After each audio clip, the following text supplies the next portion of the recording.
Bueno, buenas tardes, buenas noches también a todas y todos. Gracias por hacerse parte de esta segunda charla en conmemoración, ¿cierto?, de los 60 años de la IAG. En esta ocasión está con nosotros la doctora Mónica Guzmán, de la Asociación de Bolivia, la COVIGA. Mónica es profesora en la Universidad Católica Boliviana de San Pablo, donde lidera el grupo de investigadores de investigaciones hidrológicas HIDRA, del Centro de Investigación para el Desarrollo Sostenible CIDOR, las siglas. Doctora en Ciencias de la Ingeniería por la Universidad Libre de Bruselas, cuya tesis se centró en la modelación numérica y el estudio de la zona no saturada. Se dedica a la simulación de los efectos de incendios forestales y cambio climático en la recarga hídrica, desarrollando indicadores para la gestión de recursos hídricos subterráneos en Bolivia. Sus investigaciones han sido publicadas en revistas científicas, indexadas, especializadas en la aplicación de herramientas computacionales avanzadas y en la gestión de recursos hídricos. Es corresponsal además de aguas subterráneas para Bolivia en el periodo 2024-2026 con IGRAC UNESCO y miembro de la Comisión de Cambio Climático y Aguas Subterráneas de la Asociación Internacional de Hidrogeólogos IAH. Y en esta ocasión nos va a brindar una charla que se llama Cuando las llamas se apagan, explorando la vulnerabilidad del agua subterránea en el bosque seco chiquitano de Bolivia.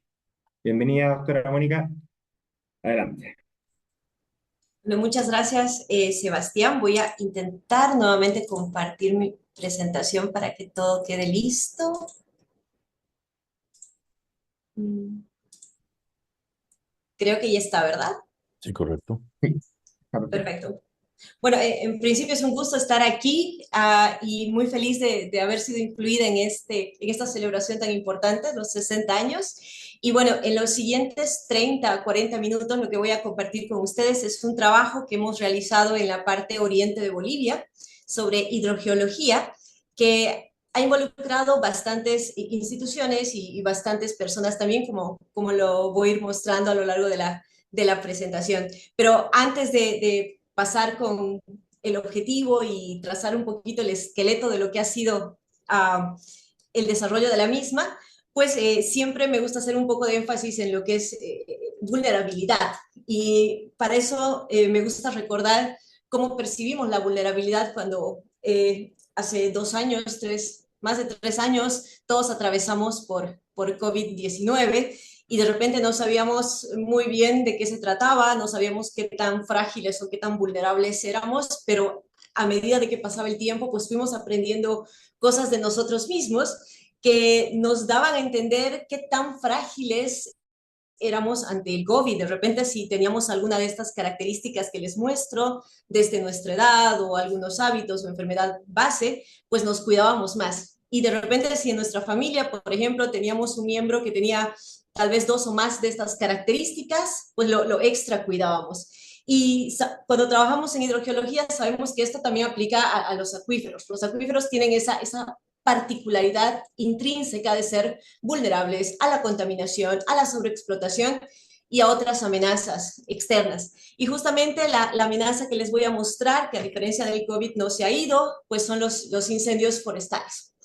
Y resulta que este número es bien grande, esta cantidad, haciendo corte en septiembre, la cantidad de hectáreas que ha perdido Bolivia este último año, y todavía falta que termine el año, pero no es un problema solamente de este año, si ponemos un poco de perspectiva, vemos que acorde, por ejemplo, a datos del Global Forest Watch, hace el año pasado y los 2 años previos al año pasado, pues Bolivia estaba en tercer lugar en lo que se refiere a pérdida de cobertura arbórea, justo después de Brasil y de la República Democrática del Congo.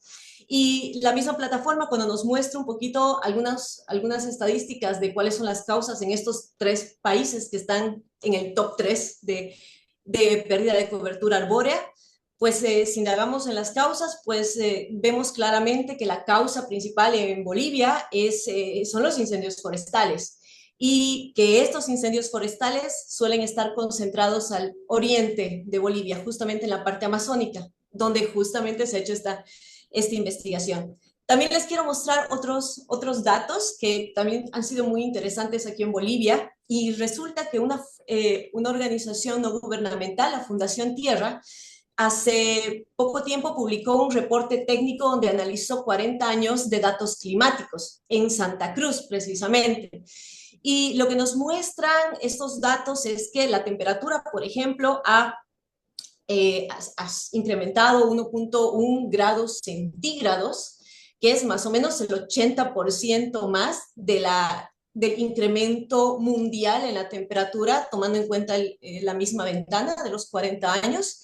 Y por otro lado, que la lluvia ha disminuido en un 27%. Entonces, si tenemos cada vez más incendios, si tenemos cambios en el clima, pues para sorpresa de nadie, tenemos o vamos a tener problemas del agua. Y justamente en los titulares de Bolivia, pues suelen aparecer estos dos conceptos de la mano.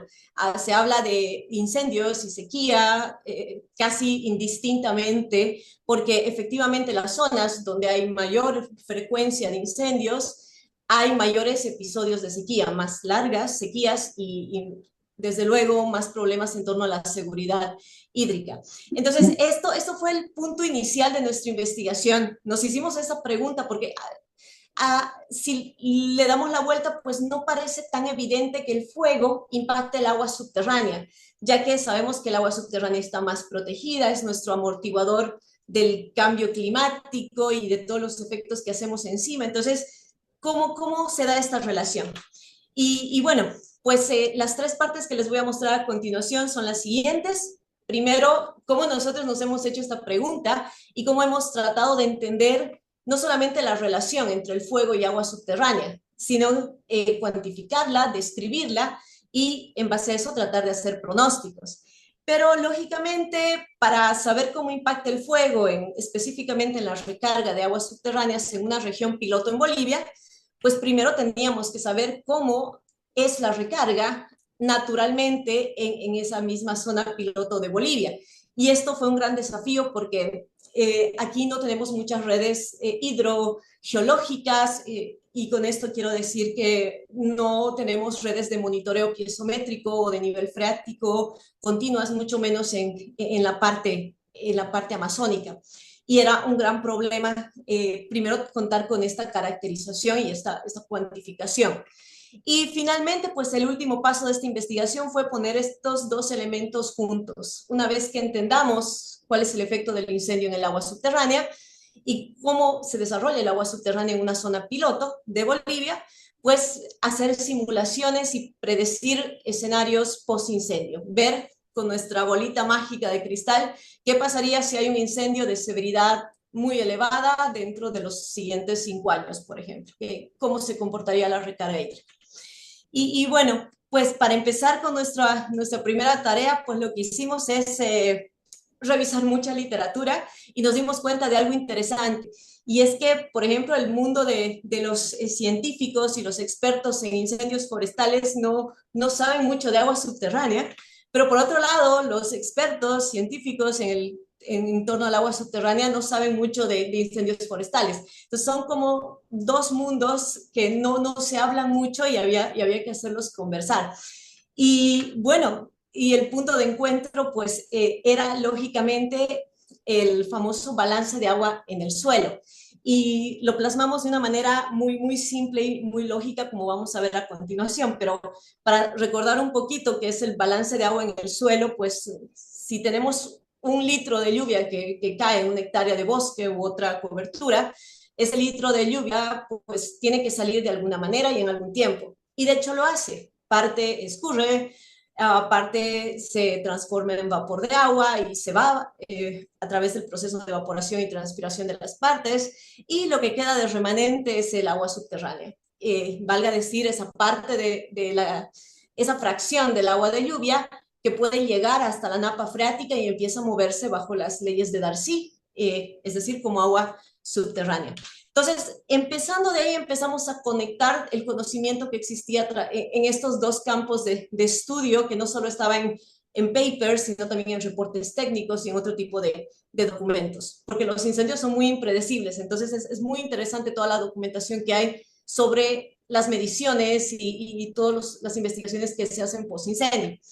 Y para esquematizarlo un poco, pues sabemos que, por ejemplo, si se quema un bosque, lo que vemos es que las hojas de los árboles se consumen. Eso de repente limita la intercepción. Entonces las gotas de lluvia caen directamente al suelo y lo compactan un poquitito.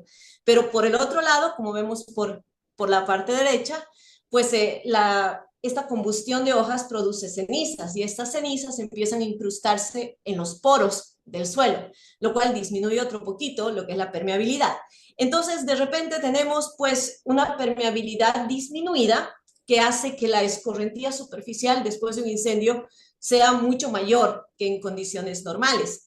Y esto no solamente tiene estudios muy interesantes que han sido abordados por bastantes autores, sino que también han sido publicados elementos muy interesantes para la parametrización de modelos. Por ejemplo, cómo cambia la escorrentía a través de ciertos parámetros como el número de curva post-incendio, qué es lo que pasa con la conductividad hidráulica saturada en función a la severidad de quema, donde hay una línea de estudios interesantes de Moody, y ya se tienen algunas estimaciones, solo había que conectarlas un poquito.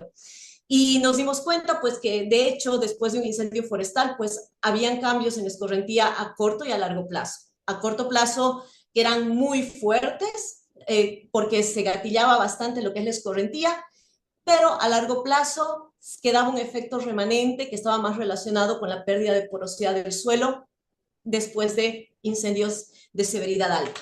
Pero bueno, no nos quedamos en la escorrentía y no nos quedamos solo con la teoría, también hicimos algunos ensayos. Lo que les muestro acá es algunas fotos de algunas mediciones que hicimos en nuestra zona de estudio, que a continuación les voy a hablar un poquito de la misma, donde tenemos, por ejemplo, suelos recientemente quemados con severidad alta, y algunas pruebas que utilizamos como el permeámetro de Guelph y algunas correlaciones que hicimos donde se evidencia que efectivamente en función a la severidad de quema, la conductividad hidráulica saturada tiende a disminuir, lo cual nos pareció que era muy congruente con los hallazgos de otros autores.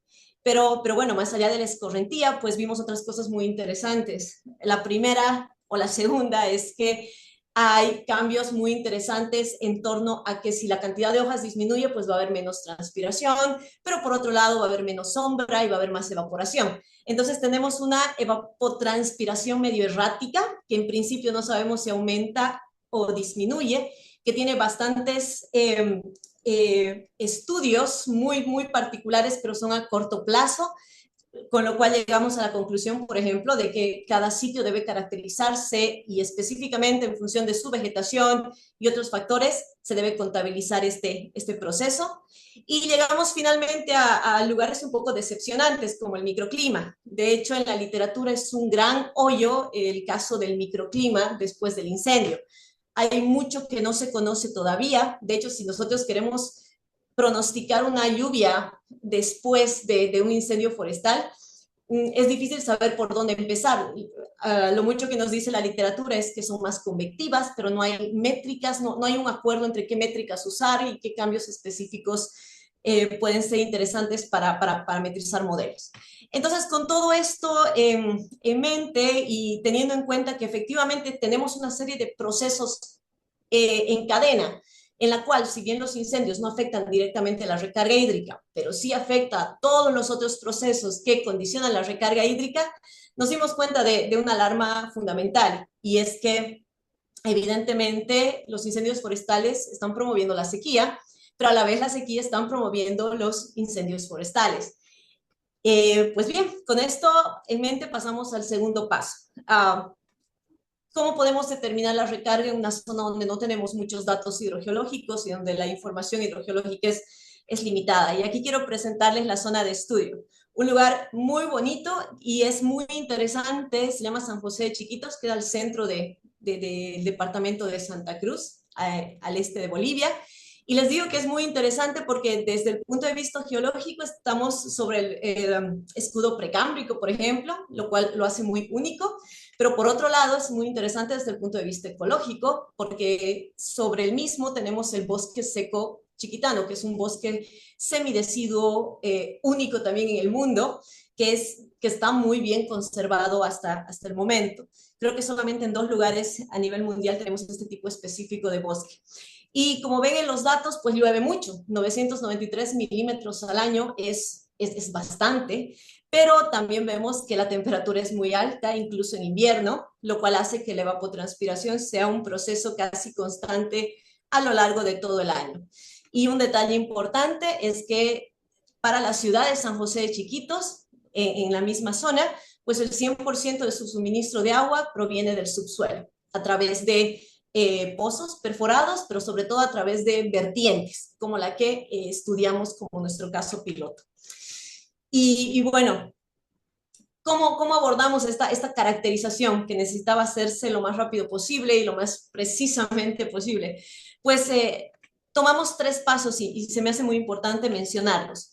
El primer paso que soportó básicamente toda la experimentación que hicimos fue la teoría del consenso, es decir, utilizar diferentes herramientas de diferentes disciplinas, como cuando armamos un rompecabezas, para entender cómo funciona el agua subterránea en esta vertiente, que en este caso se llamaba la vertiente del Sutó. Y lógicamente todo eso tiene que ser congruente.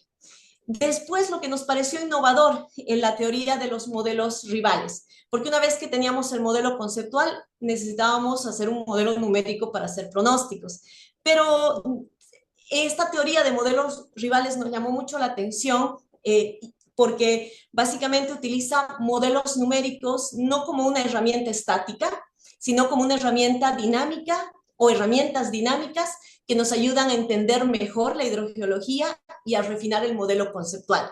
Y esto es algo muy interesante porque básicamente esta teoría la desarrolló el hidrogeólogo Ty Ferret, que fue el que ganó las conferencias de Darcy el 2017, si no me equivoco, que es como el equivalente al Nobel de la hidrogeología. Utilizar varios modelos numéricos, cambiar la forma de modelar y en función a las diferencias y a las similitudes, ir aprendiendo más sobre la dinámica del agua y optimizarlo. Y finalmente, el paso que es necesario fue la validación. Lógicamente, al final, los modelos numéricos solo nos dan números y tenemos que ver más allá de eso, pues si esos números son congruentes con lo que en realidad pasa en la vida real. Entonces, voy a abordar estas 3 etapas rápidamente. La primera, pues el armado del modelo conceptual consistió básicamente en campañas de campo, tomamos muchas muestras. Esta es la vertiente, por ejemplo, la vertiente del Sutó, donde tenemos aquí areniscas del Silúrico superior y abajo una dolomita. Y justamente lo que queríamos es sacar primero gradientes de porosidad primaria, hicimos algo de geometría fractal. Aquí les muestro justamente aquí a Alejandra Tobar, quien era la geóloga que estuvo a cargo de esta parte, pero no nos quedamos ahí. La siguiente disciplina fue la hidrogeoquímica, por ejemplo, donde efectivamente sabemos que no la calidad, sino el tipo de agua en determinados puntos de la vertiente y en pozos tiene que ser congruente en términos de contenido de sales con la roca a la cual atraviesa. Entonces, hicimos campañas hidrogeoquímicas para tratar de entender mejor el flujo del agua y descartar algunas hipótesis. Y aquí les muestro la segunda parte, que son los modelos rivales, donde para ampliar un poquito lo que hicimos es utilizar 3 distintos modelos, pero no solamente el modelo o los modelos o los conjuntos de ecuaciones. Utilizamos diferentes bases de datos, diferentes escalas, diferentes intervalos de tiempo, pero lo más importante, diferentes modeladores, porque sabemos que cada modelo tiene mucho del modelador, porque el modelador es el que toma las decisiones en cuanto a la parametrización, por ejemplo. Entonces, tomamos esos elementos para ver qué obteníamos y a continuación les voy a mostrar algunos resultados de estos modelos rivales. Aquí están los 3 modelos numéricos que utilizamos, desde la ecuación simplificada del balance hídrico que vemos a la izquierda de Magnoni. El modelo del centro es el Seasonal Wet Spas, que justamente fue desarrollado por el Departamento de Agua y Clima de la Universidad Libre de Bruselas. Y finalmente el Soil Water Balance en su versión 2.0, que fue desarrollado por el Servicio Geológico de Estados Unidos, que son los que han desarrollado el ModFlow. Entonces, testeamos estos tres modelos y empezamos a analizar todas las similitudes y diferencias. Y por darles un ejemplo, aquí se nota fácilmente que hay una gran similitud entre el primer y el último modelo en términos de magnitud. Pero si de repente los dividimos en época seca y época lluviosa, los anteriores mapas eran anuales, pues lo que notamos es que los tres modelos respondían igual en torno a la estacionalidad. Había mucha recarga en la época de lluvia y casi nada de recarga en la época seca. Y finalmente, pues la validación. Hicimos esta validación, bueno, si ensamblar un modelo numérico con pocos datos es un reto, validarlo es todavía más. Lo que tratamos de hacer es hacer validaciones cruzadas de diferentes componentes del modelo, valga decir, de diferentes procesos del ciclo hidrológico. Y también instalamos algunos piezómetros para, por el método de fluctuación de niveles, tener la recarga neta, que ya que en este sitio de estudio la napa freática estaba muy cerca a la superficie del terreno, pues básicamente la infiltración neta, que era lo que calculaban los modelos, puede ser similar a lo que es la recarga neta. Finalmente, y este es como un paréntesis de esta segunda parte, pues instrumentar y estudiar tanto una vertiente específica que tiene riesgo de incendiarse, pues es algo que debe perdurar. Entonces, lo que dijimos es que el monitoreo debe continuar y de hecho debe perfeccionarse. Así que para mejorar un poquito el entendimiento del modelo, y no solo el entendimiento, sino la parametrización para replicarlo en lugares similares, instalamos, por ejemplo, lo que ven acá son algunos sensores adicionales. En este caso es un sensor, un alberómetro, un sensor de flujo de savia que nos ayuda a calibrar un poco el parámetro de transpiración, por ejemplo.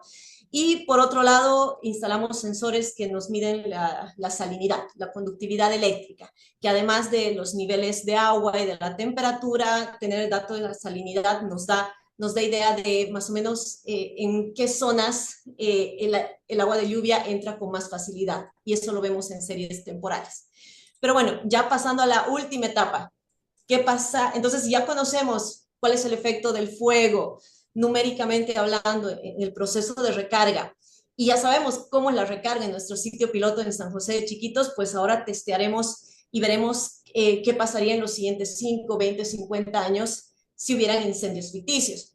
Y eso fue lo que hicimos, pero antes de pasar, antes de llegar aquí, pues nos dimos cuenta que en este punto no solamente se trataba de la ciudad de San José de Chiquitos, que es una ciudad muy pequeña, sino que había muchas más necesidades alrededor en la zona de la Chiquitanía boliviana, donde había mucha incertidumbre sobre cuál es el efecto del fuego en sus fuentes de agua. Y de repente esto inspiró también a que tratemos de, además de hacer las simulaciones, proponer alguna herramienta muy preliminar que nos permita con pocos datos tratar de cuantificar la vulnerabilidad, la fragilidad de estos sistemas hídricos. Pero bueno, volviendo al SUTO, aquí quiero hablarles del tercer modelo porque este fue importante para este proceso. El tercer modelo que era el Soil Water Balance, este es su esquema. Y nos gustó mucho este modelo que es de paso diario por dos razones. La primera es que toma las herramientas de disciplinas muy cercanas a la hidrogeología y que son muy poderosas y tienen mucho avance. Por ejemplo, el tema de esta herramienta de la ingeniería agrícola, donde efectivamente tenemos los coeficientes de cultivo, el método de la FAO, y hay mucha evolución y mucha investigación en torno, por ejemplo, a coeficientes de cultivo post-incendio, coeficientes de cultivo en vegetación natural. Entonces, es mucho más fácil parametrizar de esta manera. Y por otro lado, la ingeniería de eventos hidrológicos extremos. Tenemos, por ejemplo, los famosos métodos de número de curva, coeficiente de escorrentía, especialmente el número de curva, que nuevamente hay tanto avance en este campo que incluso se han propuesto números de curva para zonas con incendios de diferente severidad y para distintos tipos de suelo. Entonces, eran herramientas que estaban ahí y que las queríamos integrar al modelo post-incendio. Y bueno, dicho esto, pues procedimos a quemar el modelo, hicimos algunos incendios, uno de ellos fue un incendio de alta severidad, Y con esto quiero decir que cambiamos ciertos parámetros dentro del modelo para hacer estas simulaciones y descubrimos dos cosas. La primera es que a corto plazo, pues la recarga disminuiría en la misma zona, pues más o menos en un 40% el año siguiente después de un incendio de alta severidad. Pero que de repente el año 2 y los años que vienen la recarga se recupera, pero todavía queda como un umbral, no se recupera del todo y ya tenemos una recarga disminuida en un 10% aproximadamente. Todo esto lo hicimos en el SUTO y eso nos ayudó un poquito a entender cuán frágil es esta vertiente y también cuán frágiles son ciertas zonas dentro de esta vertiente que deberían protegerse mucho más ante una amenaza de incendio. Y nuevamente nos vamos al problema de la calibración, la validación. Y la validación es realmente un reto muy importante. Lo que tratamos de hacer con algunas estimaciones es, ok, veremos la pintura grande, vimos la zona central del municipio de San José, la vertiente solo ocupa una parte muy pequeñita de la misma, y lo interesante es que en esta zona modelamos los últimos 20 años de recarga hídrica. Y lo hicimos porque justamente hace 15 años aproximadamente hubo un incendio forestal, que es la zona blanca, que fue de alta severidad en la misma zona. Entonces, como vemos en estas imágenes, podemos hacer algunas indagaciones rápidas, como que justamente en la zona donde se produjeron los incendios, el modelo ha reproducido menores tasas de recarga. Pero también nos permitió un poquito indagar lo que les voy a mostrar a continuación, indagar con diferentes bases de datos, y esto es como un segundo paréntesis que hago, porque, por ejemplo, en este caso, comparamos la recarga hídrica calculada en los últimos 20 años con dos bases de datos en la zona que les mostré. Y vimos que a pesar de las fluctuaciones año tras año, pues la tendencia era similar. Entonces, tuvimos la idea de, ok, sabemos que la recarga ha disminuido en los últimos 20 años, haremos una especie de ranking. Y esto nos permitió extrapolar esta metodología a otras zonas, y proponer, de hecho, un indicador que lo extrapolamos a todo Bolivia, que le llamamos el RAPRES, que no es otra cosa que es que la pendiente de la recarga a gran escala a nivel municipal y bueno, principalmente a nivel municipal, donde las zonas que están con color rojo son lugares donde se tiene una pendiente entre más o menos 3 y 5 milímetros, o sea, disminuciones de menos 3 a menos 5 milímetros por año en torno a la recarga. Y esto coincide mucho con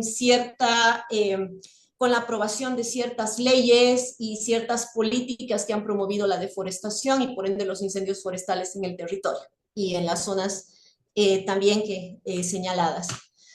Pero bueno, volviendo al tema, justamente ella es Luisa Freitas, ella justo manejó estas dos bases de datos y ganó el premio de hidrogeólogo joven con mejor tesis en Bélgica hace 3 años, si no me equivoco. Así que fue un trabajo muy, muy interesante que hizo ella y que actualmente está en el sistema de la gobernación de Santa Cruz. Y bueno, volviendo a la vertiente del SUTO, antes de terminar, más allá del tema de los mapas que les mostré, donde se ve las zonas más vulnerables y menos vulnerables en torno al fuego, pues lo que hicimos es analizar por evento de precipitación, gracias al modelo. Y lo que vemos aquí es más o menos cómo se comporta la recarga ante un evento de precipitación particular. Y vemos que es similar a hacer, siempre digo, ¿no? Hacernos café, porque sabemos que, por ejemplo, si nos hacemos café, hasta cierto punto solamente se va a humedecer el café molido, pero no va a salir nada de café. Lo mismo pasa con la lluvia y el suelo. Lluvias hasta más o menos 30 milímetros de magnitud, pues solo generan, o la mayoría de ellas tiende a humedecer el suelo y no genera recarga. Pero a partir de los 30 milímetros hasta más o menos los 80 milímetros de magnitud, pues hay cierta proporcionalidad con el tema de la recarga. Y eso no sucede hasta el infinito. Lluvias mayores a 80 milímetros, pues ya no van a generar recargas proporcionales, sino más bien se va a estancar en una recarga de 80 de 40 milímetros. Y menciono esto porque justamente hicimos lo mismo en un escenario un año después de un incendio y en un escenario más años después de un incendio. Y lo que les muestro aquí con rojo son los datos justamente de eventos de precipitación post incendio, después del primer año de incendio de alta severidad. Y vemos que aquí ha cambiado bastante la proporcionalidad, pero también el umbral, el límite superior. Y si seguimos modelando 2 años o más, vemos que se ha recuperado la proporcionalidad, pero el umbral se ha quedado estático permanentemente. En otras palabras, si bien después de un incendio, 2 años, 3 años después de un incendio puede haber reforestación, puede haber regeneración, la ceniza se lava, etcétera. Si el incendio es de alta severidad, es muy probable que la estructura del suelo haya cambiado, se haya acomodado una nueva porosidad y esto haya hecho que haya perdido capacidad de infiltración, lo cual se puede plasmar en una recarga disminuida permanentemente. Y bueno, jugando un poquito con esto, con los modelos, con la vulnerabilidad, etcétera, tratamos de encontrar algunas cualidades, especialmente en el suelo y la vegetación, que en función a su variabilidad nos ayude a determinar qué tan vulnerable era una zona. Vale a decir, con pocos datos, tratar de estimar la vulnerabilidad de diferentes áreas. Y justamente utilizamos el esquema del método de GOT, que es un método de vulnerabilidad, pero a la contaminación. Y en base a los resultados, propusimos un nuevo indicador, el indicador FRIES, que en función a 3 variables, básicamente la textura del suelo, la capacidad de infiltración y la profundidad de las raíces o el contacto con la roca, pues nos ayuda a tener una idea preliminar de qué tan vulnerable puede ser una región después de un incendio, lo cual puede darnos la alerta temprana.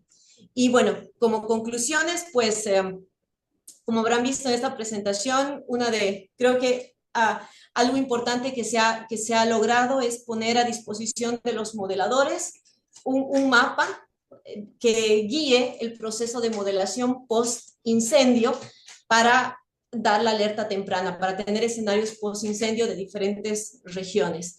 Por otro lado, sin hablar de incendios, pues hemos conocido un poquito mejor la hidrogeología de una zona muy carente de datos hidrogeológicos. Hemos estimado, por ejemplo, que el 17% del agua de lluvia se convierte en recarga, donde no perforar para no abatir los niveles piezométricos. Y estamos viendo algunas estrategias de siembra y cosecha de agua que queremos proponer para fomentar la infiltración y que la vertiente no se seque tanto en época de estiaje.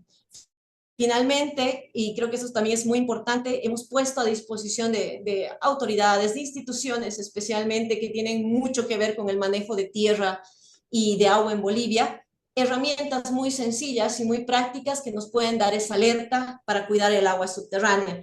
Y es que en Bolivia, al igual que en todo el mundo, pero especialmente en lugares donde no contamos con mucha información, siempre tenemos esa visión de cuidar el agua subterránea, pero lo que nos falta es decir el cómo la cuidamos, qué hacemos, qué no hacemos, dónde priorizamos, cómo optimizamos recursos. Y esa es la línea en la cual estamos trabajando. Esta presentación que les he mostrado, esta investigación ha producido 3 artículos, uno ya está publicado, se los dejo acá, y los otros ya están en proceso de publicación, aunque creo que ese es el más interesante si les gusta trabajar con modelos, porque aquí está toda la parte de parametrización. Y bueno, el mensaje final es que es muy importante una toma de decisiones basada en ciencia por sobre todo, es decir, por sobre criterios socioeconómicos. Muchas gracias por su atención. Muchas gracias, doctora Mónica. Muy interesante su presentación. La verdad es que es un tema muy atingente en toda Latinoamérica. Acá también en Chile tenemos recurrentemente incendios forestales, en particular en la zona de Viña y hacia el sur, que bueno, en esta época comienzan en verano. y que claramente han aumentado en frecuencia, obviamente por el cambio climático. No sé si existe alguna consulta por ahí, si alguien tiene alguna pregunta, puede participar, activar su Yo micrófono tengo una y... consulta, aprovechar. Bueno, primero a la doctora Guzmán le agradecemos la exposición de parte de de los organizadores del evento. Es sumamente interesante. Igual que en Chile, nosotros en Costa Rica, en la región Pacífico Norte y Pacífico Sur, también tenemos muchos incendios forestales, principalmente para preparación de tierras para cultivo, ¿verdad? Pues muchos propietarios lo que hacen es para no cortar la maleza, pues prefieren o optan por prenderle fuego al bosque. Hace, no sé, como 20 25 años, uno de los parques nacionales más importantes nuestros, del Cerro Chirripó, tuvo un incendio bastante fuerte, era una zona muy difícil para las unidades de bomberos. Entonces, estas metodologías que ustedes están implementando, esperamos que futuros tesistas de maestrías, de la maestría de hidrogeología, de la Escuela de Geología, puedan tenerlas ahí eh, como una referencia para poderlo ubicar en nosotros. Doctor, a mí me llamó la atención el término del freeze que usted mencionó, o freeze o FIS, disculpe no lo estoy pronunciando bien, en el GOT. Si lo pudieras detallar un poquito más, por favor. Sí, claro que sí. Déjame abrir la diapositiva. Ah, des- en principio, el tema del freeze, creo que no se ve la diapositiva todavía, ¿verdad? Aún no. Un segundito. Quiero volverla a compartir.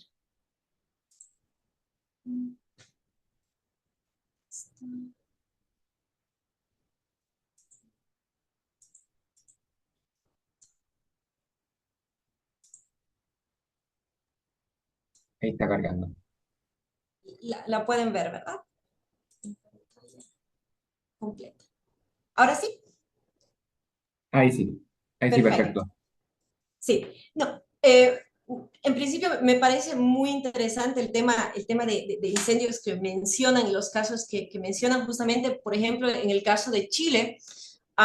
Estuvimos conversando con algunos colegas justamente de Chile que nos indicaban que el tema era gravísimo porque generalmente se dan incendios en zonas donde hay área natural, pero también hay bastante población. Entonces, de repente, las métricas que se lanzan son no solo en hectáreas quemadas, sino en viviendas quemadas y perdidas. Entonces, realmente es un problema que hay que visibilizar. ¿No? Y desde luego en otros lugares también he visto, al menos en congresos, que se está haciendo mucho énfasis en lo que es, se está queriendo empezar a hacer énfasis en lo que es el tema de los incendios y su rol en la seguridad hídrica. Y bueno, en el caso del freeze, pues lo que hicimos básicamente es utilizar la matriz del método de vulnerabilidad de GOT y en función a los resultados que obtuvimos, tratar de a partir de ciertas características, por ejemplo, qué tan variable era la textura del suelo, dar una categorización que es muy similar al GOT. Y aquí nos damos cuenta, por ejemplo, si vemos en la tabla, que los suelos más arenosos son menos vulnerables a los incendios forestales. Otro detalle es en el tema de drenaje, de la capacidad de drenaje, que está muy relacionado con la textura. Y nos resulta que mayor drenaje va a tener menor vulnerabilidad. Y eso lo podemos ver en la práctica, porque cuando nos ha tocado ver incendios en zonas muy arenosas, vemos con ensayos de infiltración que el cambio no es tan abrupto, es muy mínimo en comparación en zonas franco arenosas o zonas francas. Y por otro lado, algo que nos pareció igual muy interesante es el tema de las raíces, al menos en la zona de estudio, tenemos el contacto con la roca muy cerca de la superficie del suelo. Entonces, las raíces de los árboles se están acomodando y están siendo como que obstaculizadas por la roca. Y hemos visto que justamente dependiendo de esa profundidad de esta capa de suelo, esto hacía que, por ejemplo, bosques con raíces más profundas eran menos vulnerables y los bosques con raíces menos profundas eran los que realmente eran los más vulnerables. Y es que después de un incendio, al quemarse estos bosques, no solamente provocaba el cambio de permeabilidad, sino que también el bosque, perder sus hojas había menos transpiración, entonces esto como que equilibraba un poquito. Uh-huh. Pero es una pequeña estimación que hicimos que todavía la vamos a testear en el resto de la chiquitanía. Muchas gracias. ¿Alguien más tiene una consulta?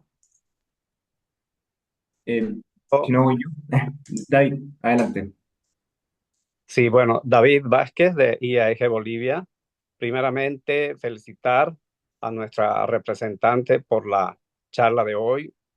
Considero de que es un trabajo pionero que se está haciendo acá y además que tiene mucha trascendencia también en nuestra región, ¿no? Como bien hablaba, la zona de Valparaíso ha tenido incendios feroces los últimos años y acá en Bolivia, valga la aclaración, este año se han quemado alrededor de 7 millones de hectáreas. Ha sido un año desastroso para el tema forestal en todo lo que es nuestra zona boscosa, las tierras bajas.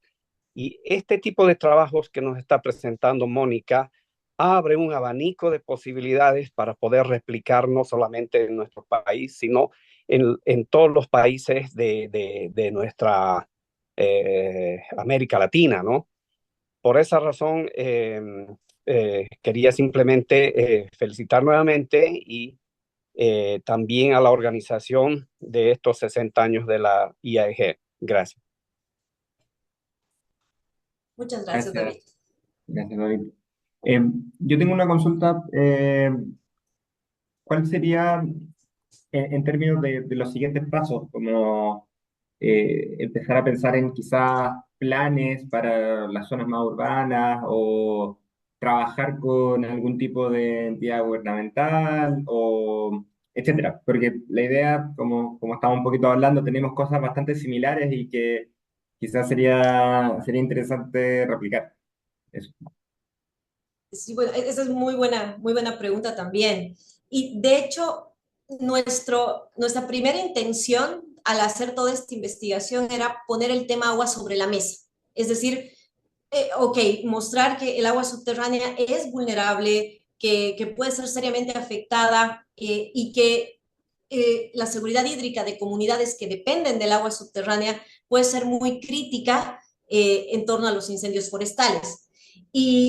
Bueno, eso es algo que estamos tratando de promover mucho porque actualmente las decisiones sobre el cambio de uso de suelo siguen otros criterios. ¿Qué tan apto es el suelo? Su capacidad forestal. Y a veces hay normativas que están tan perforadas, al menos en Bolivia, que, por ejemplo, si se queman cierta cantidad de hectáreas por error, pues de repente las multas son mínimas, ¿no? Entonces, realmente hay mucho por hacer, pero queríamos inicialmente poner el tema en debate.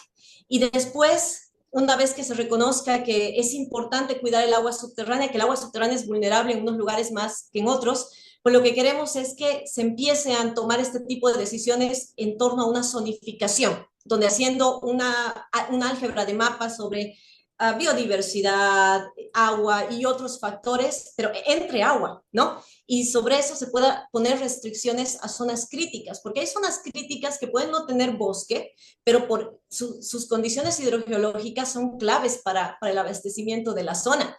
Y esas zonas no tienen mucha protección. Entonces, más allá del tipo de usuario, más allá de la actividad, creo que queremos que se le dé mucha más relevancia a lo que es el agua subterránea. Ok, tenemos la mano levantada de la colega Yendri Vargas, por favor. Buenas tardes, Mónica.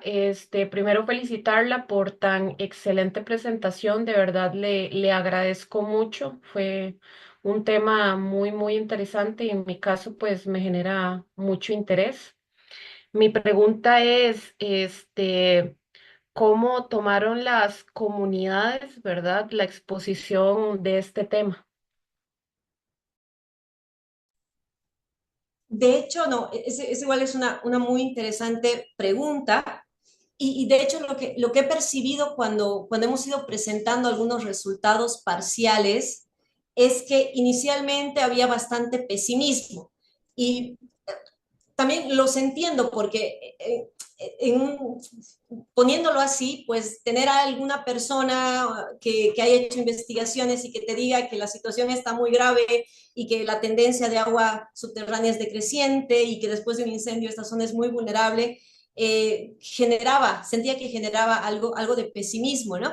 Pero después, con ayuda del equipo también, lo que hemos tratado de hacer es tratar de como que volcar la percepción, como que mostrar que esta es una alerta dolorosa, pero es una alerta que te ayuda a tomar acción.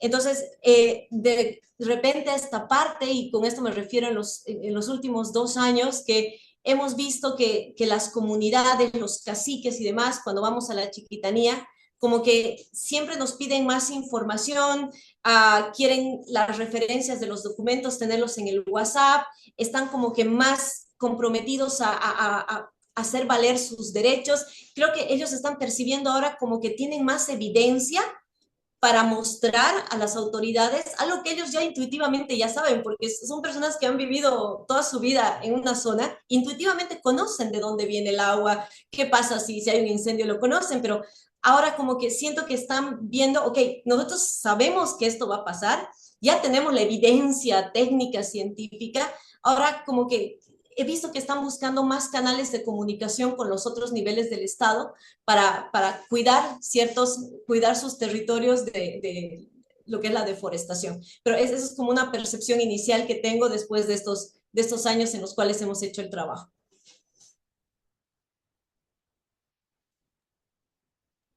Muchísimas gracias, Mónica. Muy amable. No, gracias a ti. Ujú. Ese, un tema, creo que un tema muy importante de cómo transmitimos este tipo de investigaciones también a la comunidad, en general a las comunidades, entendiendo también sus necesidades y lo que muchas veces tratan de explicar o entender de mejor forma, que muchas veces también saben, como dices tú, saben qué es lo que está pasando. A mí me queda una pregunta más, no sé si alguien más tiene otra pregunta, pero que no recuerdo haberlo escuchado, es si, además de las validaciones, o sea, validaciones de modelo, etcétera, que se realizaron, no han podido quizá ir a tomar datos a terreno post incendio en algún lugar, no necesariamente aquí en el lugar de estudio, sino que en otra zona, como para verificar también, para validar algún dato, etcétera. Sí, estás en lo correcto. Lo que pasa es que por fortuna nuestro sitio piloto de estudio no se quemó todavía. Entonces seguimos monitoreando los niveles y realmente esperemos que no se queme, porque es una zona muy frágil y aparte es una zona donde hay incendios frecuentes. A su alrededor se ha quemado. Entonces, lo que estamos haciendo es monitorear el estudio, primero verificar si el modelo de recarga en condiciones normales funciona bien, que por el momento nos ha dado indicios de que sí estaba reproduciendo la realidad, pero en el tema post-incendio lo que hemos utilizado es datos de alrededor. Es decir, hemos hecho pruebas de infiltración, éramos detrás de los incendios prácticamente para ir haciendo ensayos tal vez de infiltración, tomando algunas muestras y ahora un poquito vamos a volver a refinar el modelo. Estamos tomando datos, como mostraba, de evaporación y de albedo después de un incendio. Hemos instalado unos albedómetros porque eso cambia muchísimo después de un incendio y también la transpiración de los árboles. Entonces queremos tratar de parametrizar mejor el modelo para simular incendios ficticios, pero el lugar no se ha quemado todavía. Esperemos que no se queme. Perfecto, gracias. Em, Tenemos igual tiempo para una pregunta más, o si no, Edwin, no sé si no para ir cerrando quizás. Y ya podemos dar el cierre. Tal vez, Sí, tal vez a la doctora Mónica, tal vez algunas palabras de cierre, como en la relevancia de estos temas, ¿verdad? Porque se pueden replicar para otras naciones. No, nuevamente agradecer y felicitar a los coordinadores de este evento. Realmente muchas felicidades porque 60 años es un enorme número y hay que sentirlo con mucho orgullo. Yo le agradezco mucho a David por haberme tomado en cuenta para esta presentación. Y bueno, el mensaje con el que quiero terminar es que creo que nosotros dentro del grupo sabemos lo importante que es el agua subterránea y lo invisible que es. Y muchas veces asumimos que está bien y es muy difícil como que permear nuestra preocupación hacia la sociedad, hacia las autoridades, porque es el agua invisible, totalmente. Entonces creo que una tarea pendiente que me estoy llevando desde hace tiempo y que siempre quiero transmitir es que realmente hay que visibilizar todo el daño que se le puede hacer al agua subterránea después de un incendio, que no sea suficiente con saberlo nosotros. Tratemos, comunicación de la ciencia es un tema muy complejo, pero creo que es una tarea pendiente que debemos asumir y bueno, y con eso proteger nuestra agua subterránea.